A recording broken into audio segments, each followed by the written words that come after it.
Ryoshu is a misty, nicotine-flavored breath of fresh air. I think it's very easy to say that being a professional artist is a hard job, especially these days. In an industry where an artist's value is tied greatly to how marketable they are, either on social media or to paying customers, there's this constant draw to make what you make as approachable, understandable, and appealing as possible to the common person. And it's a trend that we can see in the clean and simple styles that came out of more popular media in the past decade, all kinds of corporate website and logo design, and most frustratingly, is often the kind of art that is prone to being stolen and fed into generative AI tools. It gives this idea that what we should value in art is an experience that's sleek, familiar, and most importantly, comfortable. And that is why I am so glad we got this line in Ryoshu's Limbus Company promo. Other Ressa painters are such mediocrities. They have no way to recognize the beauty that lies in ugliness.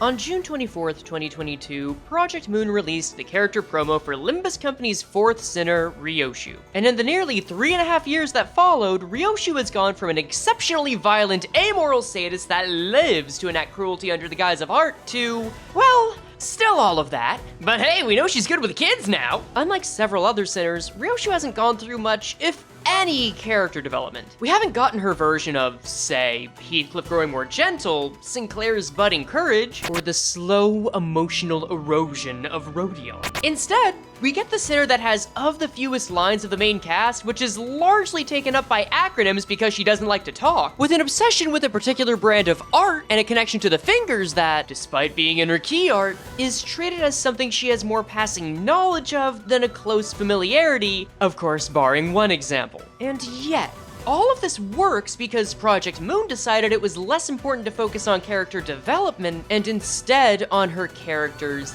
depth. In other words, Ryoshu hasn't changed or opened up more, we've just seen her in enough scenarios to know a lot more about her.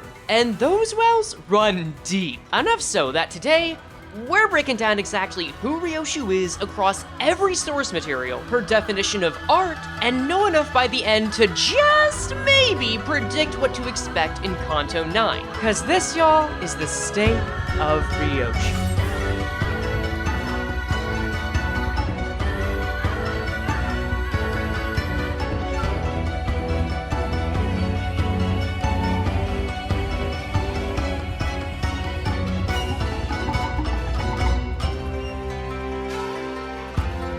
Yoshu, yoroshiku.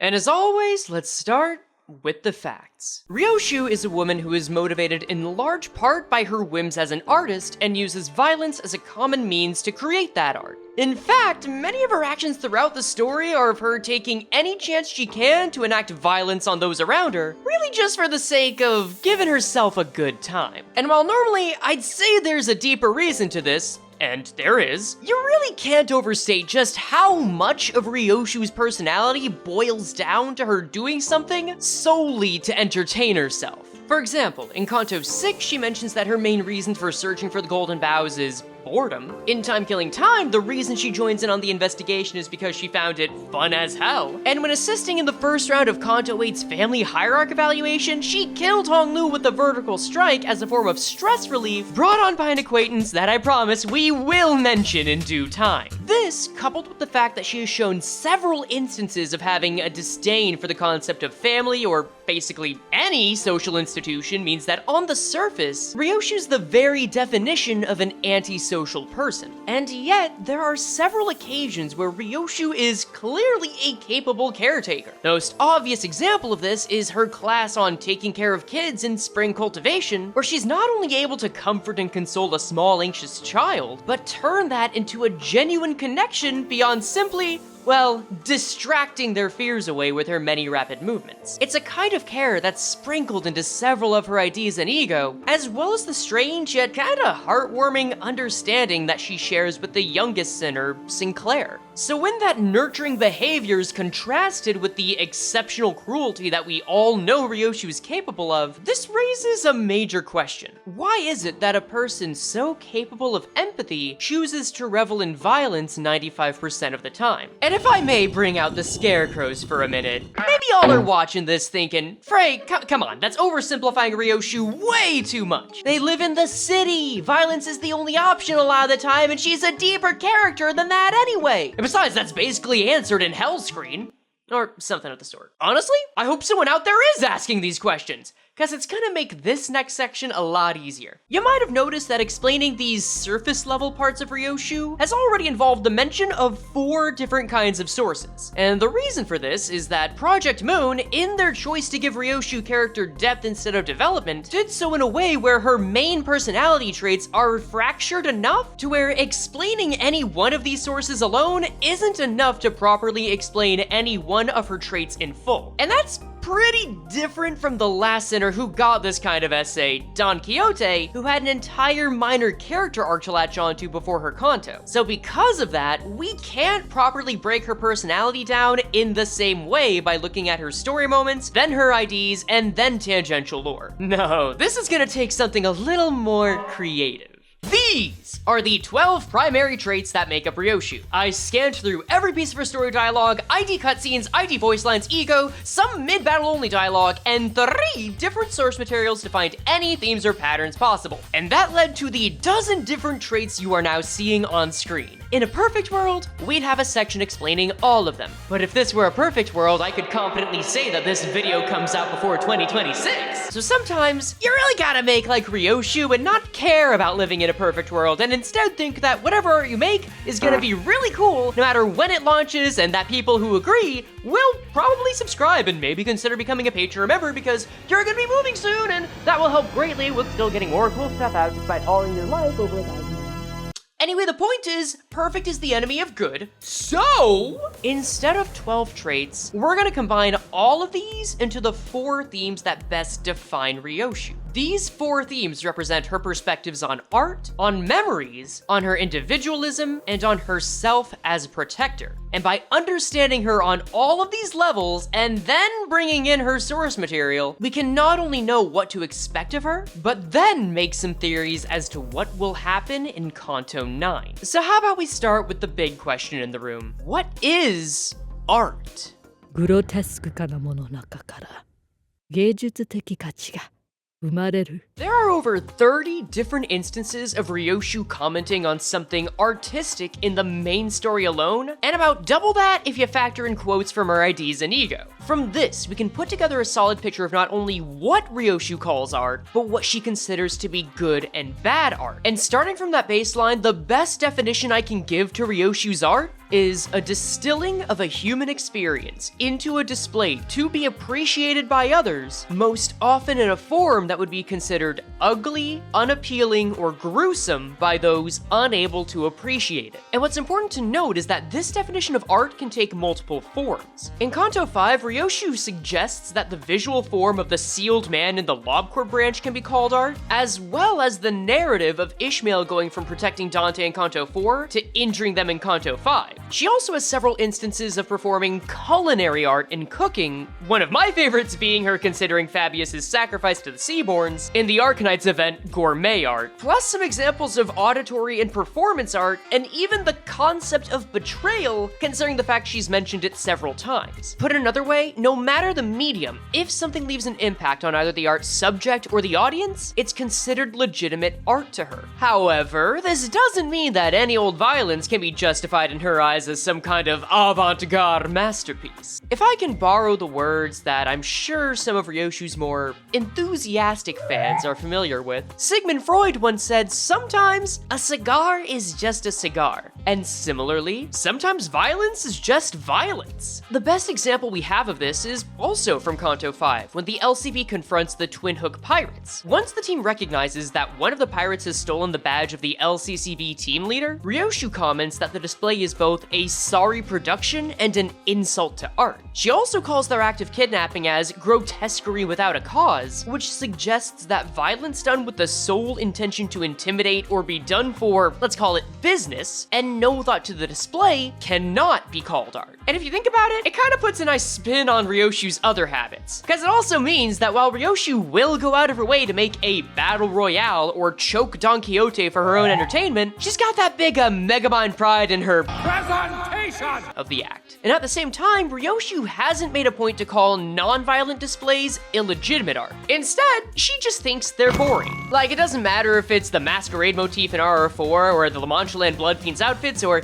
even your way too colorful 2010s DeviantArt OC. She's not gonna waste time on taking any of that seriously, but it's still art in her eyes. But then that begs the question, if any experience intended to be art is in fact art, what does she consider good or bad art? Well, unsurprisingly, Ryoshu's the kind of person to more appreciate the work of the scrappy underdog artist than anything made by someone with a college degree. And if you want a good example of that, let's take a look at how she talks about the ring. Cause Ryoshu does not care for the ring. Now, a part of it could be from how they influenced her as a baby, but considering her choice of words when she critiques them, this is less a matter of a personal grudge she has and more of their style really not aligning with her own. For those that aren't familiar with the ring, hi, here's this for later, but they're a finger that's obsessed with creating and furthering the arts, full on with having exhibitions, auctions, applications, tests, and different factions for different artistic philosophies. And at the time of writing, they're the largest institution of the arts in the Project Moon universe, which in turn means they take a lot of actions Ryoshu doesn't like.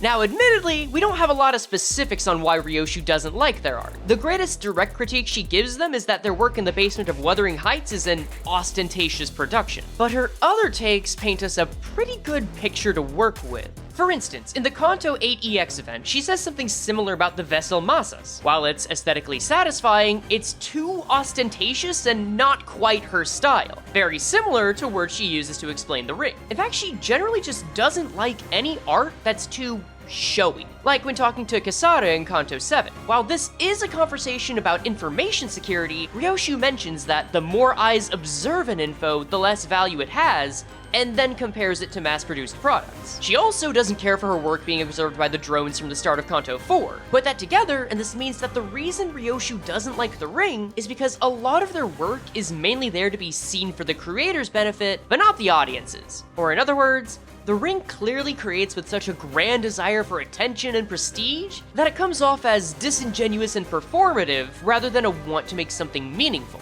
In her eyes, they may as well be the slop of the city. Outside of the ring though, Ryoshu doesn't enjoy anything that dulls the experience of creating her art. We find out in Kanto 3 that she's quite fond of blood, enough so to salivate at the thought of studying color differences by region. Which is why when the LCB gets to T-Corp, her take is...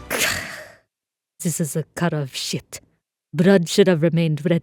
And while she'll still begrudgingly refer to it as art, it's for a similar reason she doesn't like how fast the K-Corp security regenerates, since she can barely make out the blood. And lastly, there's a certain word Ryoshu will use for a more sentimental, or for lack of a better word, mid kind of art in her eyes. Kitschy. It's a certain level of respect she'll give to the N-Corp Inquisitors and for one of her victims in the Drifting Blade ID story. While not used too often, this suggests that Ryoshu appreciates some level of camp with any kind of art, but that it's a fine line to go from that to, well, everything the ring does. Although if I can throw a bone to them, Ryoshu does appreciate the dough experiment they had a hand in during Kanto 6. But at the same time, that was more N-Corp's deal with former ring members than the ring itself. And I gotta agree that this is something more inherently interesting than a lot of the other rings art, but it also brings us to our next question. If Ryoshu doesn't care for art that's too sentimental, institutional, commercial, a lot of ideas in Limbus that historically ended in L's, what is her taste in art? And the answer is that, much like most of the victories the LCB's had, her favorite kind of art is what's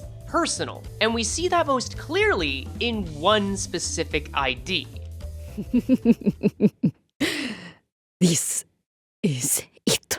as of writing, Ryoshu has 13 IDs, and 10 of those either directly mention or allude to art in some way. And while some of the earlier IDs only have a passing mention to art or are too short to pull much meaning from, her W Corp L3 Cleanup Agent ID is the most creatively fulfilled out of all of them. Much of the ID's uptie story is about her surprise at how much the warp trains feel like an art gallery with how the bodies on the train writhe and mutilate themselves just to feel something and pass the time. And you can tell how impressed and excited she is about it because she literally says that her musings are a complex, unsimplifiable art critique, and that there's no single use of sangria in the story until she talks about the more mundane part of her job. Like, check this out, even the descriptions she makes come off as an admiration of everything she's seeing.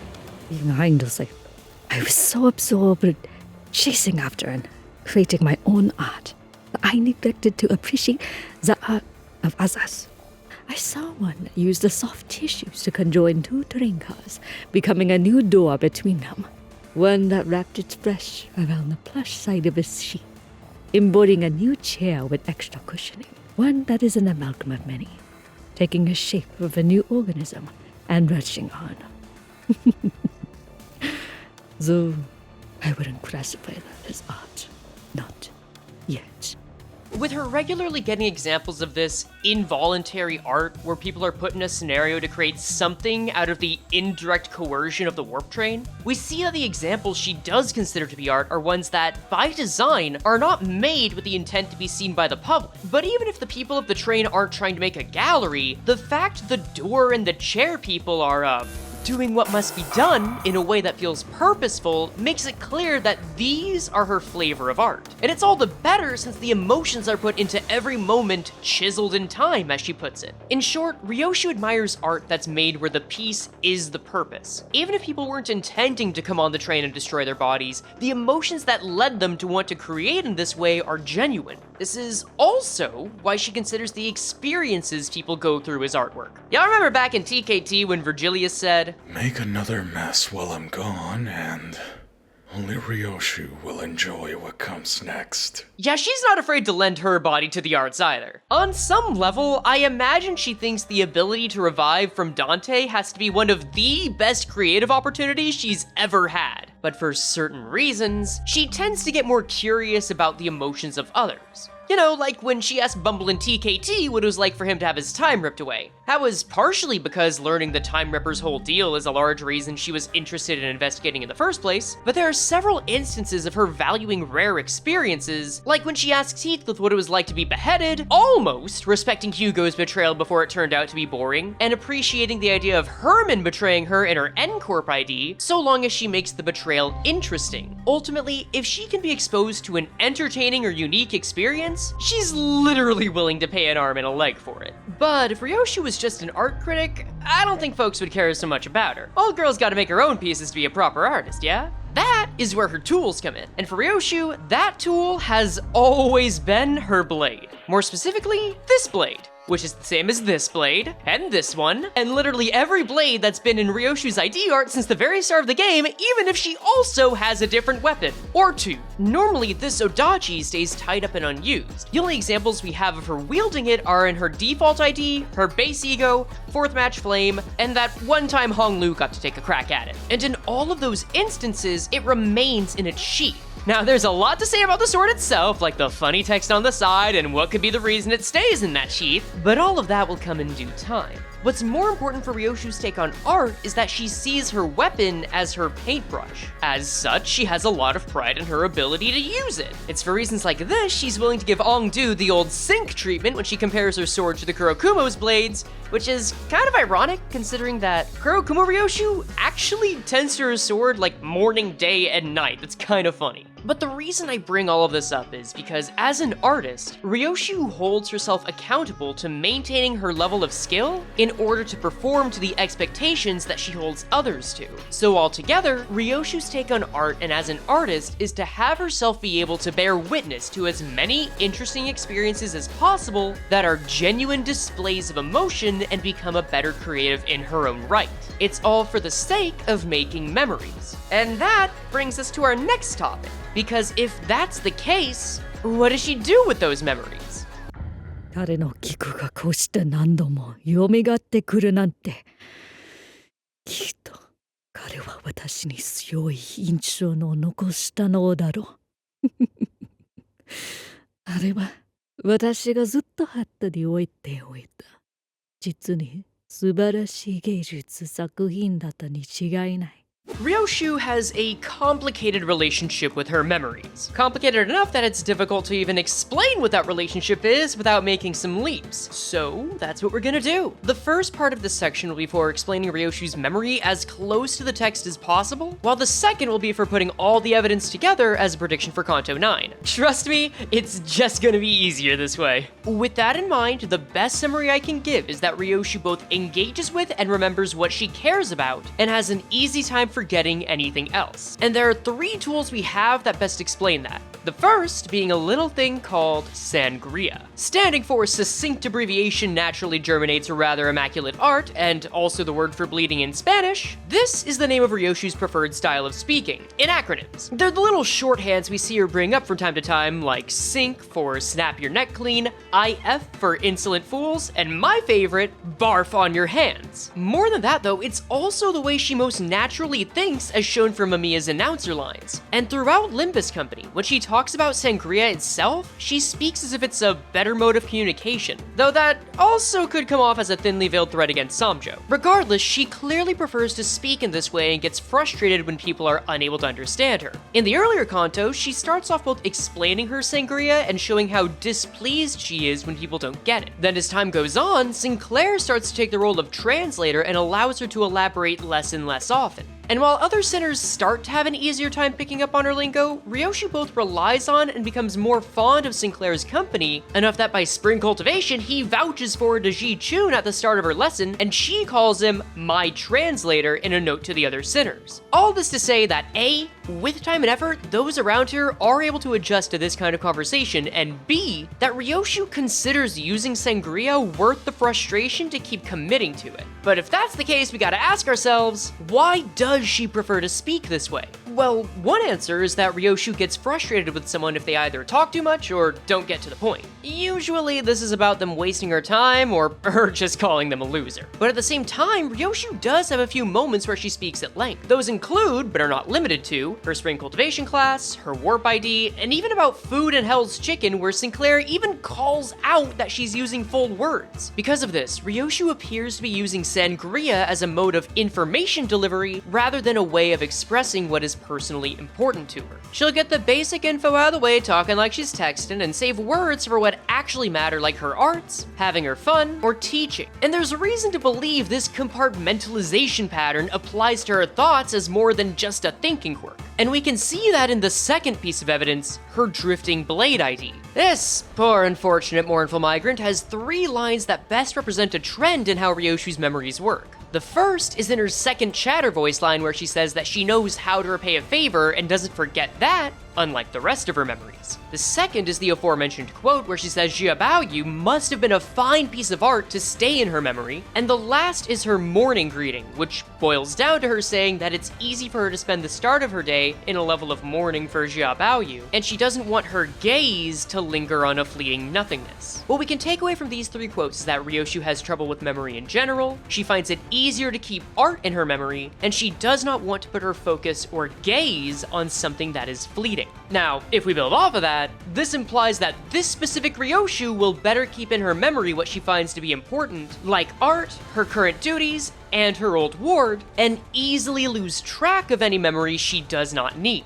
And while this isn't a one-to-one with every Ryoshu, this is a trend that appears when either the main story or her IDs talk about memory. For instance, Mao Ryoshu's memory has a much easier time leaving her due to being a Heisho, causing her to struggle with retaining her memories, including her favorite artistic moments. This might be why she acts campier during her work than LCB Ryoshu would, since she's even more primed to live in the moment. We can also see her memories aren't just connected to what she finds pleasant due to how she holds on to regrets in her Drifting Blade and Nelly IDs. And the passive on N-Corp Ryoshu's hand I let slip censors a thought of hers in a way that's different from other censors in the past. Cause a good chunk of the censors used in Project Moon are these rectangular redacted style characters, like the ones used when Dante's head flared up. But these being more conventional text censors, like the ones when she was yapping about something too artistic for work in Kanto 2, are less final. While the rules behind these censors aren't always consistent, Ryoshus aren't meant to either censor something from the player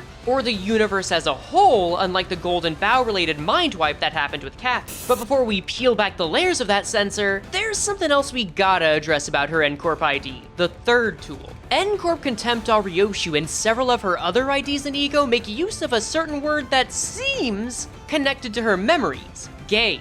It's usually brought up when something has gotten her attention, either in a positive or negative way. And while some of these mentions can be chalked up to ego corrosion on her ID, the mention of the gaze from the Drifting Blade Ryoshu and the line from her Red Eyes Open ego means that while we may not be able to pull an exact meaning from it right now, at least not one from outside the source material, the idea of something capturing her attention is important. And it implies something about how our own Ryoshu interfaces with her memories. With that in mind, it's time to talk about the only person we've met that knew Ryoshu before the LCB, Lei Hang.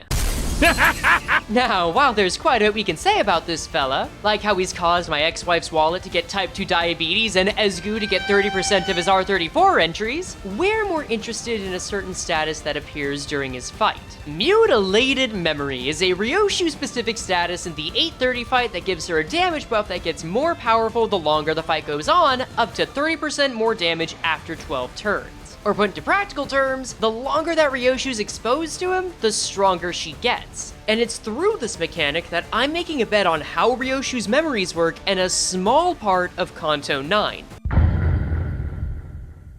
After a certain incident in her life, Ryoshu willingly took action to make herself forget about ties to anything that she does not deem useful to herself. Due to this being a willful measure, she is aware that she has done this, and that the more she is exposed to something she has forgotten this way, the more it returns to her. And her Odachi in particular was used to seal away that memory. Based on how mutilated memory works, we also know her remembering something specifically related to Lei Hang also allows her to become more powerful. This is why the longer the fight with Lei Hang goes on, the more she's able to damage him. This also matches up with her tendency to think in sangria, either as a result of or in a separate effort to think as little about anything she doesn't want to as possible. She shortens communication to the bare minimum and uses acronyms. Doing this has the effect of recognizing an idea while not having to dwell too long on it, which allows her to function with not lost, but sealed memories. It's like the mental equivalent of tiptoeing on thin ice so that you don't stay too long and risk feeling a chill from it.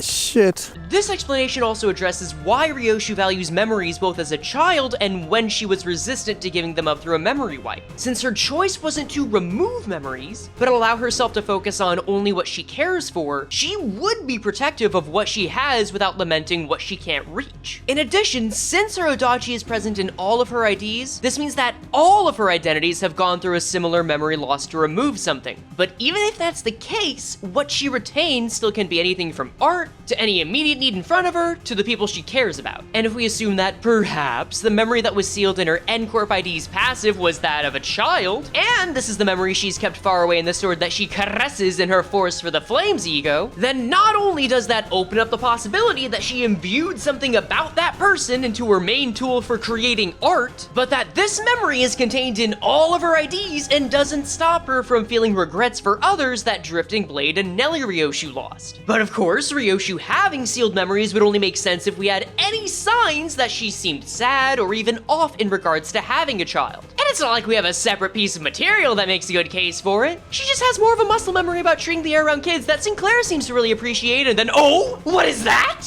A singular moment of pensive thought amidst the noise I see, packed in with a mysterious song on the side? I think I bet you're bumbling ASS that I'm gonna be putting it all on black based on that. Or her kid being called out in the Kanto 9 trailer. You can probably guess what came out soon after this part was written. What the fuck is theory crafting, man? Either way, if we look at her interaction with Lei Hang at the family hierarch evaluation, Ryoshu reacting as violently as she did and her several instances of being tempted to unsheath her sword with him imply that Lei Hang was close enough to whatever she wanted to seal away that even just seeing him brought back a memory that she now has trouble fully putting back in the bottle. The daughter toothpaste will not be placed back in the tube, and the dentist that is Kanto 9 has taken note before preparing to B-R-E-A-K Ryoshu. Whew! That being said, I'm getting ahead of myself. We've still got 2 other traits of Ryoshu to go over, and at time of writing, a brand new trailer to add to the mix. So how about we move on to the trait that I am sure Kanto 9 will be bringing out of our girl. この世には自分たちを家族と呼ぶに値すると勝手に思い込んでいるものがたくさんある。 Ryoshu does not like being told what to do, what to believe, or who she is. I think we can safely say that all the fingers had a hand in raising her, and with how all of them have a different creed and how they inspire loyalty, she's gotten a front row seat to the ways they'll try to influence people. The thumb will use force and intimidation under the guise of order. The middle uses their idea of brotherhood to coerce you into becoming dependent on them. The ring will, honestly, they're really weird, but they'll tempt you with the promise of a beautiful life through gruesome measures. The index might be the scariest of all of them since they have God and chaos theory on their side. And the pinky, well, they just might be the only finger that's onto something. Enough so that they got Ryoshu in their ranks at least, and yeah, I'm treating the trailer as confirmation that Ryoshu's in the pinky. We'll talk more on that later, but it's the only finger that makes sense since their creed is the most lax and allows Ryoshu to do as she wants most of the time. Now, considering how the other 4 representatives all took measures to control her, Ryoshu didn't get a chance to become her own person and sees these ties as being constricting, suffocating, like being stuck in a spider's web. Based on this, and how she interacts with any other institution in the story and her IDs, Ryoshu doesn't believe in being a part of any collective or any cause. We can see this in how she talks about the kids raised to win the family hierarch evaluation, and how she sees the Eurodivier's actions in TKT both as fickle, but even calling the best interpretation, Nothing but impotent squammings. But the best example I can give of this is her Liu ID. With the Liu basically being the foodie family association and healthier equivalent to the middle, a lot of their fixers act with this whole power of friendship, ride or die attitude for each other. And yet, Ryoshu basically lives in the gym to hone her skills and gets frustrated at their friendliness. The only reason she even stays there is because she respects their idea of training to burn their hearts and bodies like flames. Now, she doesn't even care much for the fire effects or any kind of magic for that matter. And that's because instead of respecting intentions, morals, or social norms, Ryoshu respects power and results. Hear the quote where she says she doesn't listen to anyone weaker than her, and yeah, this means that the sinners she's most likely to take any orders from are these 2. And somehow that's worked well enough for the LCB that I can't say it's the worst idea. Of course, this doesn't mean she'll be contrarian and ignore any order given to her. She knows better than to go against Vergilius or the head of K-Corp to resist a memory wipe, and she'll even follow Dante if their orders are phrased as something a peer would say, again, like when they explained why killing Ongdu was a bad idea. Or, you know, if they tell her to do something she already wanted to do anyway. All of this means that Ryoshu lives a life very unlike a certain fella from Library of Ruina, not the index guy, Roland, who believed for the longest time in his and everyone's choices being out of a need to survive with a collective. I suppose this means she's also very unlike her father, not Roland, the index guy, in that she values an individual that's able to make their own way in spite of the city. And it would also explain why she was sent to the Pride Room with Ishmael during the LCE event, since she's taken a stance that's considered impossible for most people to live by. Granted, it's impossible for some of her IDs to live by that creed too. This is why in the IDs where Ryoshu's part of a collective, it's usually because they offer her a way to entertain herself. Beyond the Liu Association, N-Corp offers her a chance to see something interesting on the regular, LCCB Ryoshu gets to take on fun jobs, and 7 Ryoshu gets to say, Everyone except me is a mortal. in short, Ryoshu will align with a group, but not for their purpose and just live for her own means. And while there were somehow more examples of this to point to than her comments on art, I think y'all get the picture by now. Though that explanation doesn't account for one thing. Her saying names matter. And honestly, I'm not accounting for it either. I'm just putting it here because it felt like a charged statement, but there was very little concrete to go off with it, so here's its mention. But now the actual exception is that there are instances in the story and her IDs where Ryoshu shows she cares about the well-being of others, like with Nelly Ryoshu. In that ID, she's still herself, but willing to put her life on the line against Earl King to protect the rest of the butlers she works with. It's the exact opposite stance to the one she has about bleeding for others in her LCCB ID. So to square that circle, let's get to her final trait. 人は必要に迫られた時に学ぶものだ。 Hi, quick arachnophobia warning until this timestamp. You've been warned! One of Ryoshu's IDs has her working in Lobotomy Corporation, where she is tasked with handling the spider bud abnormality, a creature known to endanger employees that can't keep their composure around the many spiders it tends to. And Ryoshu, upon entering the containment unit, is quickly confronted by these baby spiders crawling all over her. After a moment passes, they begin to bite into her, causing her pain, but no response or sign of fear. Instead, Ryoshu lifts her leg over several of the spiders, threatening to crush them as a means to provoke their mother, the abnormality. Now looking into its eyes, she says, One does not choose their birth parent, yet they are born with and saddled with the responsibility to live within their bounds. Unless you merely a pathetic foreign shit of a thing who could do nothing but grandstand. If you really consider these baby spiders your family, shouldn't you be attacking me by now? Ryoshu then waits for any kind of answer from the abnormality, and, unsurprisingly, all this results in is the two glaring at each other for some time, Ryoshu keeping her threatening position until the work is done. Afterward, she gently pulls the baby spiders off and leaves them to the ground before making one last remark as she leaves the containment unit. Parents. Who cannot stand even a moment not spent injecting their children with their own prejudices? Ryoshu's thoughts in this ID represent how she generally feels about family. Similar to Art, she doesn't appreciate any kind of grandstanding or sentimentality put behind what family should mean. And while she has more sympathy for children, she is exceptionally critical to parental figures. Of course, this isn't limited to the spider-bud abnormality, but the sense of family that the Blood Fiends value, and even broaching into its looser use in the factions we talked about earlier, like the Fingers and H-Corp families. But again, Nelly Ryoshu is an exception here, for good reason. Chief Butler Ryoshu is unique among her IDs in several ways. She is the only ID other than Drifting Blade that doesn't smoke, and has no mention whatsoever of art anywhere in her ID. Not in the story, not in the voice lines, and not in the gameplay because I don't count her skill names as anything other than a nod to Nelly. But instead, her story is about how she's recently changed her behavior to be more stern with the other butlers in the manor so they can stay on edge when the notorious Wild Hunt arrives. She knows they won't make for any good use in a fight, so she would rather give them a means to run away in the harsh manner that only Ryoshu can pull off. And even though she still uses some sangria, she's willing to speak more at length in her day-to-day duties for this end, and even throw herself into what is nigh certain death so that nobody else gets hurt. The reason for this being that the Wild Hunt Heathcliff she has to face was once just a child she raised like a nanny, and given her thoughts on parenthood and how her child has grown up to be a threat to everyone she knows, it's hard to see her taking this result as anything but a regret or a failure of her as a parent or a person. But instead of embracing what her freaky skinless ring uncle tried to instill in her, Ryoshu chose to take responsibility for that failure. And unlike Drifting Blade Ryoshu, who no longer had anyone to protect after her own ward died, there was still something left that she could protect. What all this means is that Ryoshu does value both blood and found family, but not the accoutrements or means that people dress up the concept of family. To her, if a family's more invested in trying to push a philosophy on their own or others than to protect and raise its own, they're,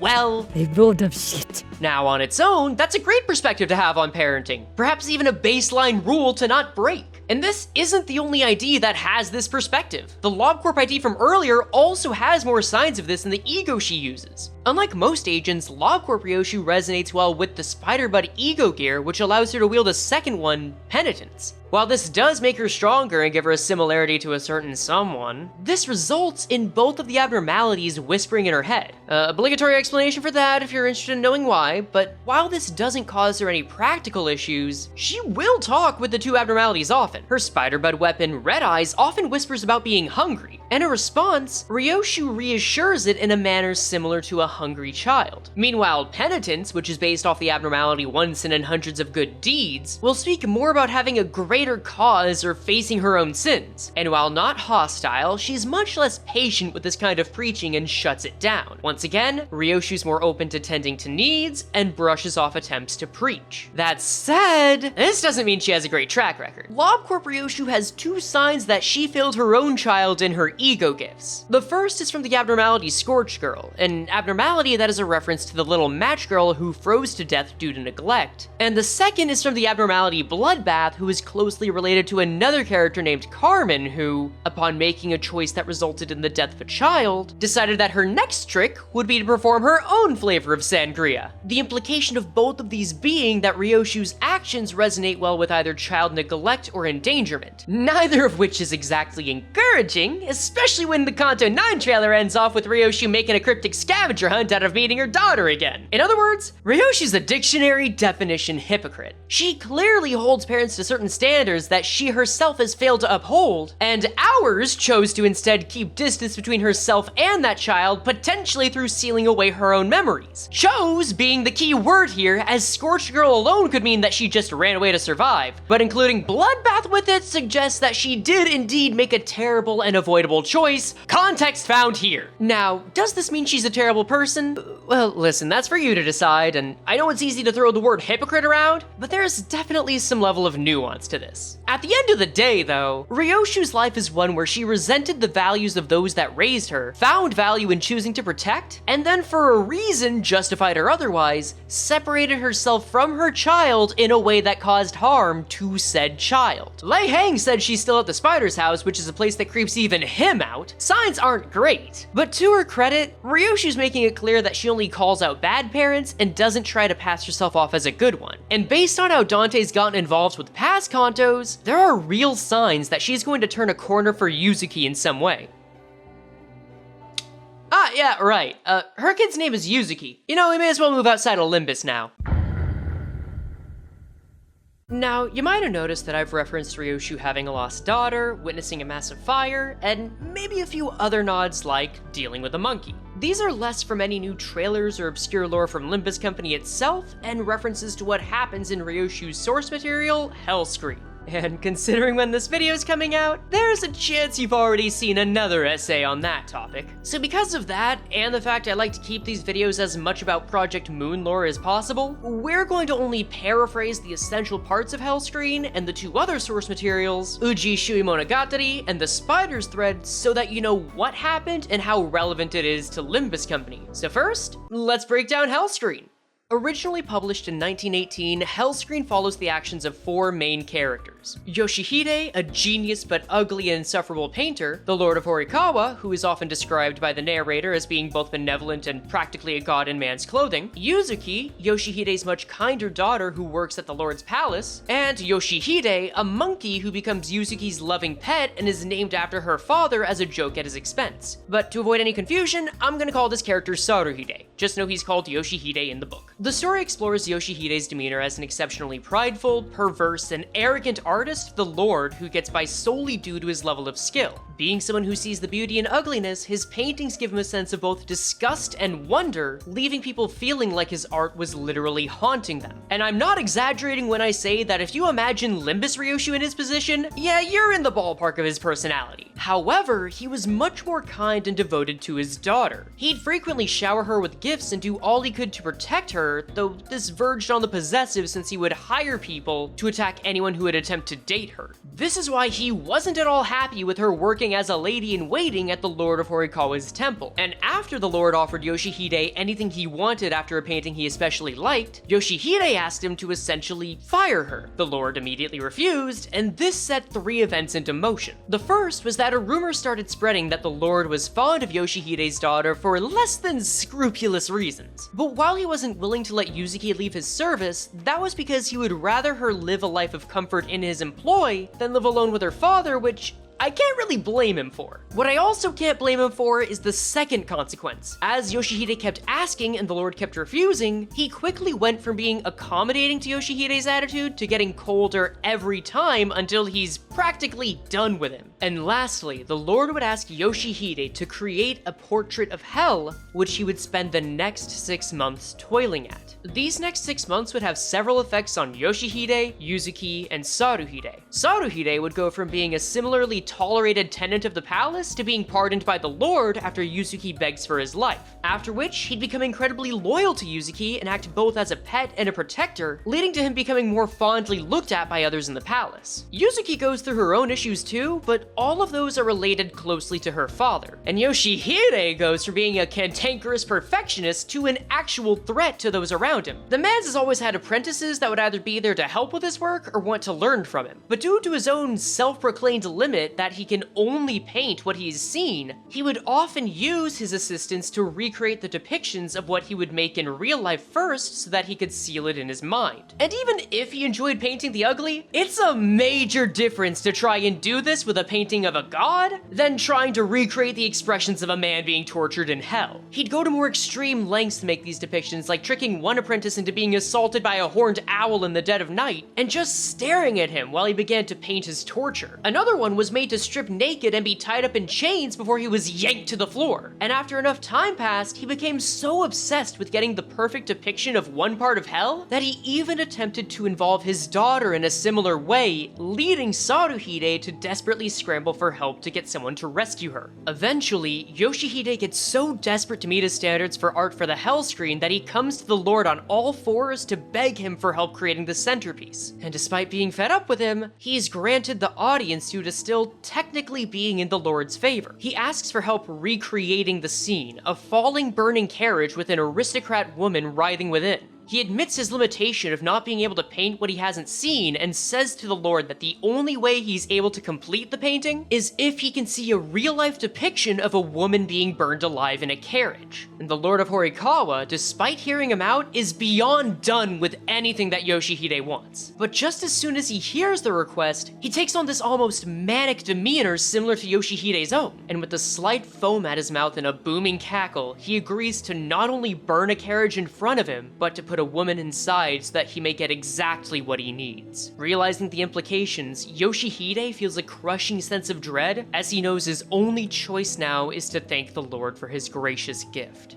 Days later, the Lord brings Yoshihide and several of his servants to the mountains to create the scene. A carriage with a woman is brought to them and is soon burned in front of their eyes. And as Yoshihide feared, the woman inside the carriage is Yuzuki. Yoshihide's face goes pale as he is powerless to stop what he has put in motion, while the Lord, with a smile, watches as Yuzuki and the carriage become consumed in flames. The story goes on to describe the burning carriage in excruciating detail as the visual is seared into Yoshihide's mind, with Saruhide breaking into the carriage midway through to try and save Yuzuki, only to burn alongside her. The story ends with Yoshihide falling even deeper into his obsession with the hell screen before he finishes it and takes his own life soon afterward. This being the result of what happens when one man divided his life to only obsessions and perfectionism, and what he sacrificed by ignoring others for the pursuit of that, even without realizing it. And as you can imagine, there are several characters in Limbus, and in my opinion, the Kanto 9 trailer, that match up with the characters in Hellscreen. And while I'm excited to get into the implications,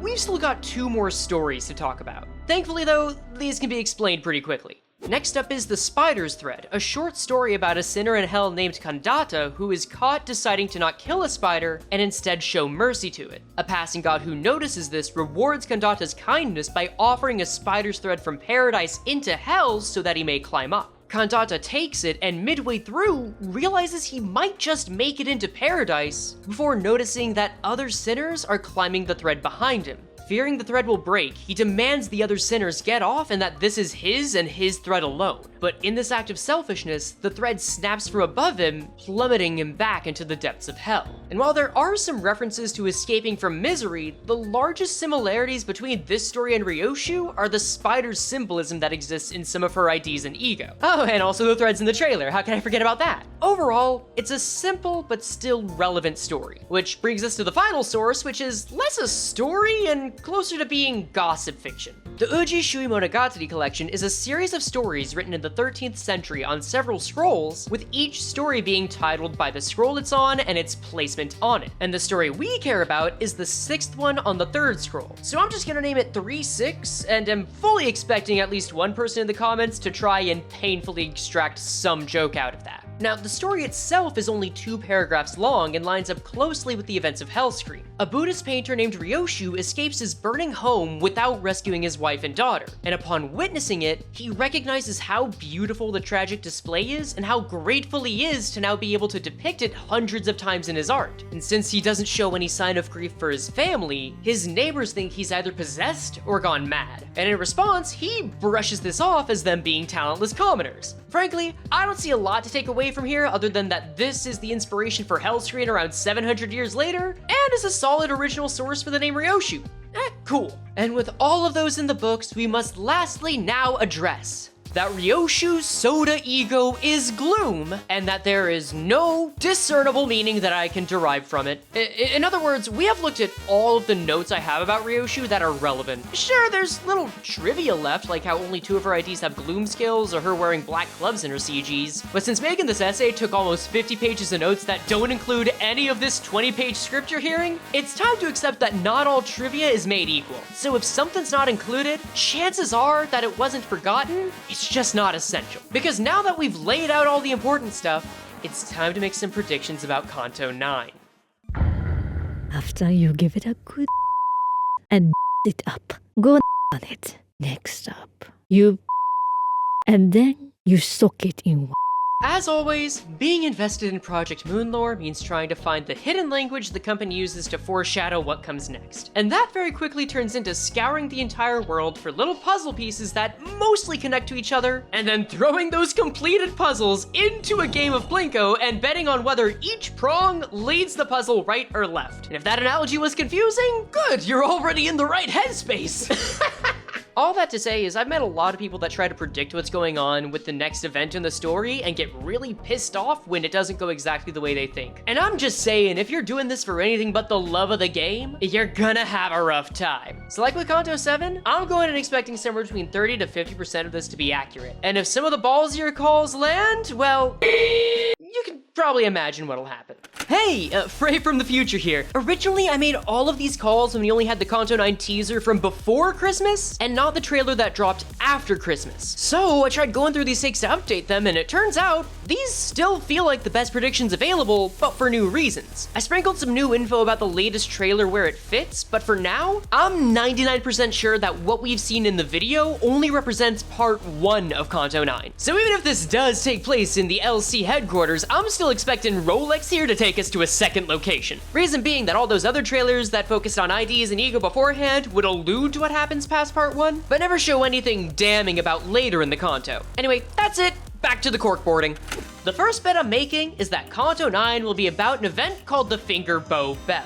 Every so often, all 5 of the fingers will have a meeting to decide which syndicate gets control of the backstreets in different districts. Since the goal is to make sure they, and not any other syndicate or wings, run the backstreets, the fingers try to avoid getting into conflicts in general, and especially just before the Finger Bow Bell. Now there have been some exceptions, like with the aftermath of L-Corp, but since this meeting could easily start a war in several districts if not handled well, the Finger Bow Bell is considered one of the largest diplomatic events in the city. Now my reasons for saying this are less based on lore and more on Limbus's production schedule. To keep it brief, Kim Ji-hoon made a lot of choices with Season 6 and defended several of them by saying the team needed extra time to prepare Kanto 9. And considering that the official trailer for it is not only gorgeous, but has by far the greatest amount of animation for a Kanto yet, yeah, chances are he was serious. So with this pattern of one-upping each previous Kanto, the last one narrowly avoiding a winged war, and there being no signs that we'll be exploring the fingers this much for years to come, I feel like now would be the time for it to take center stage. Plus, we've gotten a few mentions of fingers mobilizing for ominous reasons these past 2 seasons. Now, I don't think they're damning enough to be evidence on their own, but it does feel like Kim Ji-hoon really wants us to notice that these guys are going somewhere. And if all the fingers are going to mobilize, then it would make sense that we would need a representative from all 5 of them here. We saw 4 of the major players in the Kanto 9 trailer, but that still leaves the Pinky. So, bet number number 2 is that Ryoshu is going to be revealed as a member of the Pinky. I feel like this isn't a huge gamble with how we hear her voice in the trailer when it reveals the only thread-free finger from the first person, but I do want to talk about that trailer and some implications related to this. Like, how I get the feeling that this woman with the pipe is Ryoshu, and the crying child on the left is Yuzuki. I say this because if you take away the character designs for a moment, what we have is a smoking woman who is straight up telling her child that she regrets having her before seeing what is very likely the pinky finger of Ryoshu who has been severed from her constraining web. Considering that Ryoshu already has 4 parental figures shown in the first half of this trailer, the only person I can see this being other than Ryoshu herself is a similar higher up of the pinky.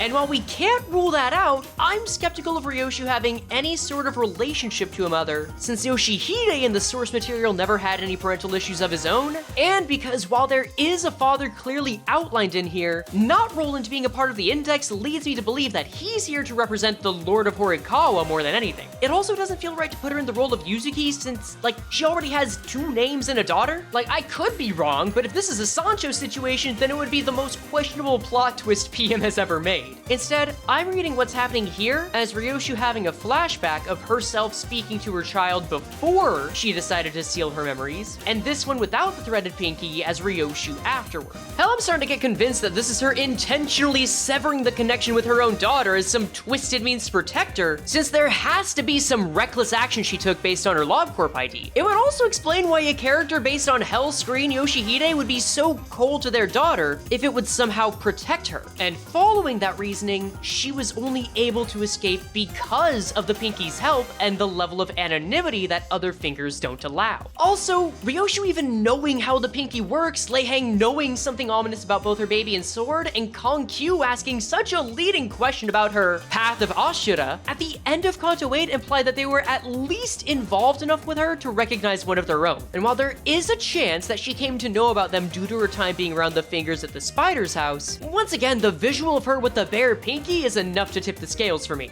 Jury's out if the ZZs are in the loop though. But on that note, where is the spider's house? All we've heard about it up to now is Leihang saying that it gives him the heebie-jeebies, and Ryoshu has some very particular thoughts about it. So while I don't think we can work out an exact location, how's about we make a guess at the district?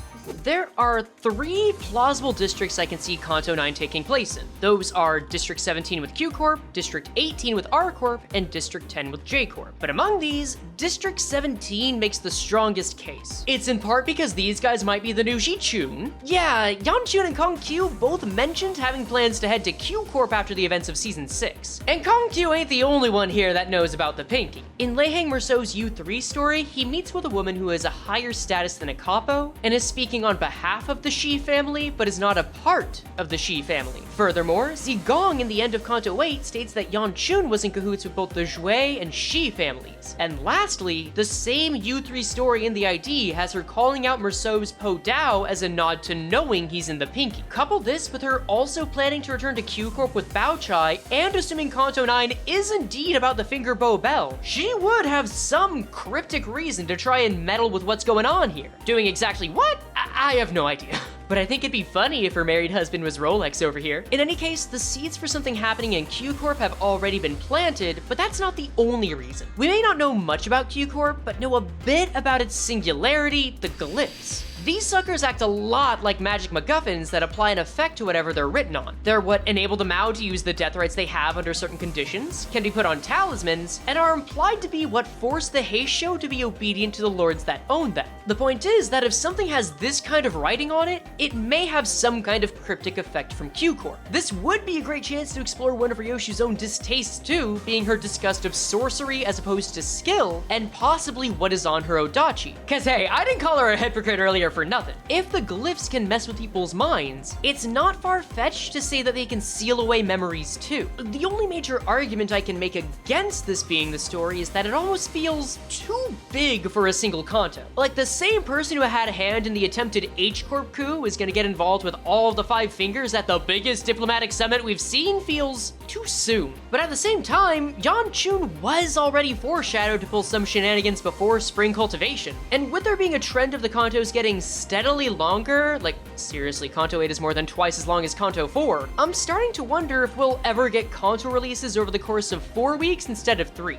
Now, that's not a prediction for Kanto 9, and Kanto 8 was admittedly from the center with the longest source material, but again, Kim Ji-hoon was willing to sacrifice some of the season's material to work on it, so I can't fully rule it out. And that covers all of my baseline predictions. Now, let's go whole hog and try to predict the story beats. As a result of her avoidance of the Spider's house, Kanto 9 will begin with the Index making a raid on either the Limbus Company headquarters or a side branch of the LCE. In the process, the Udjot will get a cameo, and the LCB will get a messenger inviting Ryoshu to the Spider's house. Seeing that this will likely lead to getting another golden bow and avoid further struggle, Limbus Company will be happy to accept this invitation. But in the process, doing this will create tension between how Ryoshu sees both the Fingers and Limbus Company that will only build as the Kanto goes on as they arrive at the largest gathering of the Fingers, the Finger Bow Bell. Somewhere along the way, Rolex or some other character may show up and make a mention of Ryoshu's kid, and you know what, let's just make a guess here. Rolex is our Blue Man Group representative for the season, how's that? Whatever the case, this will lead her to cause a scene at a pivotal part of the Finger Bow Bell and lead to a possible citywide war.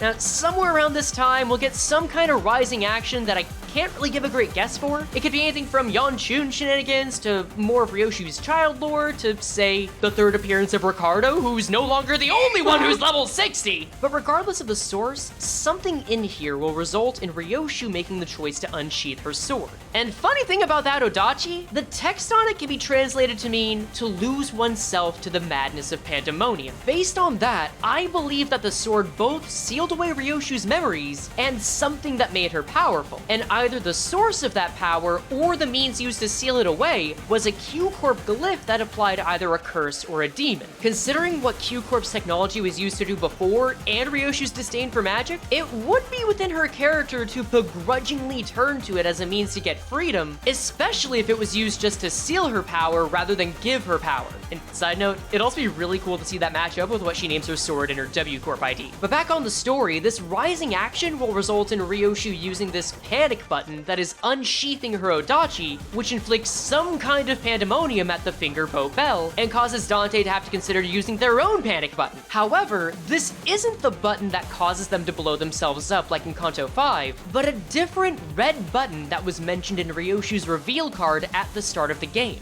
While I can't rule it out, the phrasing on this message feels like it's not about the button in Dante's head. If it were, I doubt it would have been referred to as being in a welcome kit and used in reference to Ryoshu when at their wit's end, since that's too casual. Also, we've seen Don Quixote is both stronger and has an easier time losing herself, so instead, I think this is a different button that is capable of severing the ties between Dante and one or more sinners. This would be a way to prevent Ryoshu from needing to be killed more than once and tee up an interesting personal conflict about Ryoshu's want to not be associated with any institution that limits her and her want to protect those that matter to her. And while they'll have a standoff for some time, I believe she'll eventually come to prioritize that protective part of herself alongside Dante and get Gebura's courage to protect ability in the process. And finally, Vergilius will not appear until part 3, if at all. That one I'm not married to as much. I just think that it's interesting that he's been gone since Nocturnal Sweeping because of the stunt he pulled, and that it'd make the most sense for him to be doing some recon on N-Corp as a fugitive since,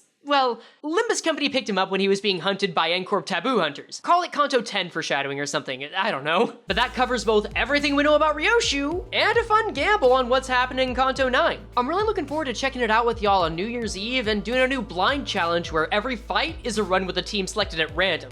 I don't know, maybe I'll call it Following the Grace of the Prescripts or something. And thank you very much to Lucien and Kuripa for lending their voices as Vergilius and Ryoshu. I was really happy to find someone who's able to speak fluent Japanese, and with any luck, this sees the light of day before Season 7 does. Now, let's check out the member and patron Q&A. Alright, today's member and patron Q&A asks, do you think there will ever be a character that makes you react like you did to Moses again? Oh, absolutely. If Northern Lion appears in Project Moon Media, I'll probably react that way again. But nah, in all seriousness, the only reason that Moses clip even happened was all the work that got put into trying to understand Kanto 7. Any other character that was in that position, I probably would have had the same response for. And if we somehow get someone like Diaz in Kanto 9, I'm probably not gonna react the exact same way, despite what I said earlier. And that's all fine. Two children that were born under the same line in the same hospital at the same time of day, at the same hour to the same parents, can grow up to be two totally different people. The moment has passed, but we have many more unique ones that we're gonna have ahead, and that's just the beauty of seeing the stars collapse one by one.